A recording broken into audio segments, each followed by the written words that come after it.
Welcome to The Explainer.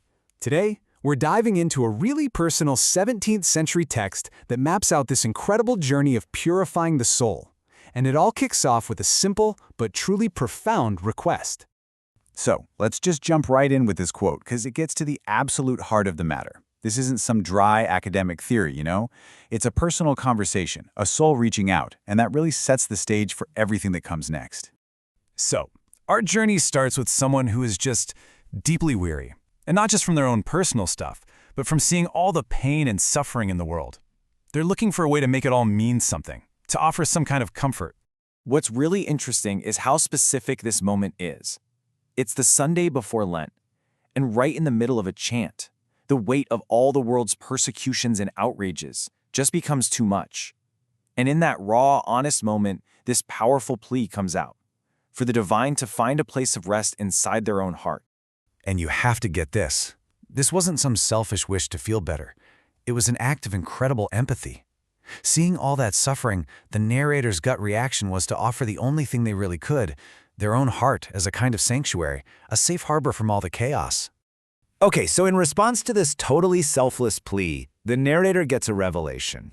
And honestly, it's a huge surprise. It completely flips our usual understanding of suffering right on its head. To explain this whole paradox, the text gives us this really vivid metaphor. It wants us to picture the soul, our very essence, as being kind of trapped inside our body, almost like it's stuck in a narrow, dark room. It immediately gives you this feeling of being confined and unable to see clearly. And this right here just illustrates that analogy perfectly.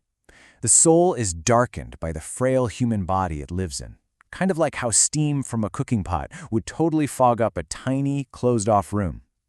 The idea is that our body and its flaws can really obscure the soul's natural light. So, this is where that paradox really snaps into focus. The text makes this super important distinction. On one hand, our frail humanity is what darkens the soul. But on the other hand, suffering itself, it does the exact opposite. It's like a beam of sunlight that cuts right through all that steam and brings light and clarity.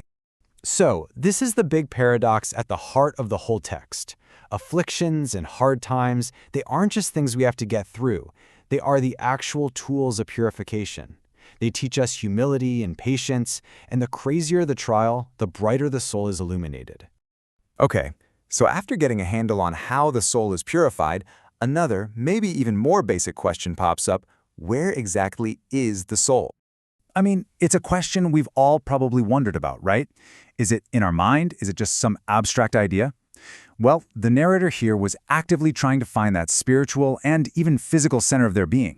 Well, the answer didn't come from some logical deduction.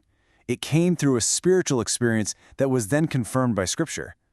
This particular passage, which is all about this incredibly deep, self-sacrificing love, just clicked. It acted like a divine signpost. And the truth that was revealed was so simple, but wow, so profound.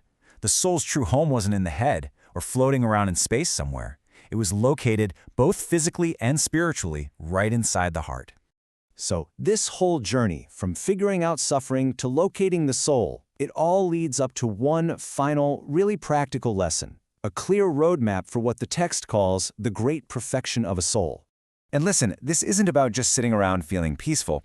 It's an active, three-part practice. First, you have to let go of your own selfish attachments. Second, you focus your inner life on divine love, while also keeping an eye on your actions. And third, and this is maybe the most important part, you actively work for the good of other people. So the huge takeaway here is that this great perfection isn't an inward-looking self-help project. It's defined entirely by how it looks outward. It's about letting go of yourself for a higher love, and then showing that love through real, tangible acts of service and kindness to others. And that kind of leaves us with a final question to chew on. This text, written centuries ago, says that the peak of personal development isn't about self-improvement just for you, but about selfless action for others. So, how might that ancient idea challenge or maybe even inform our own modern search for a meaningful life?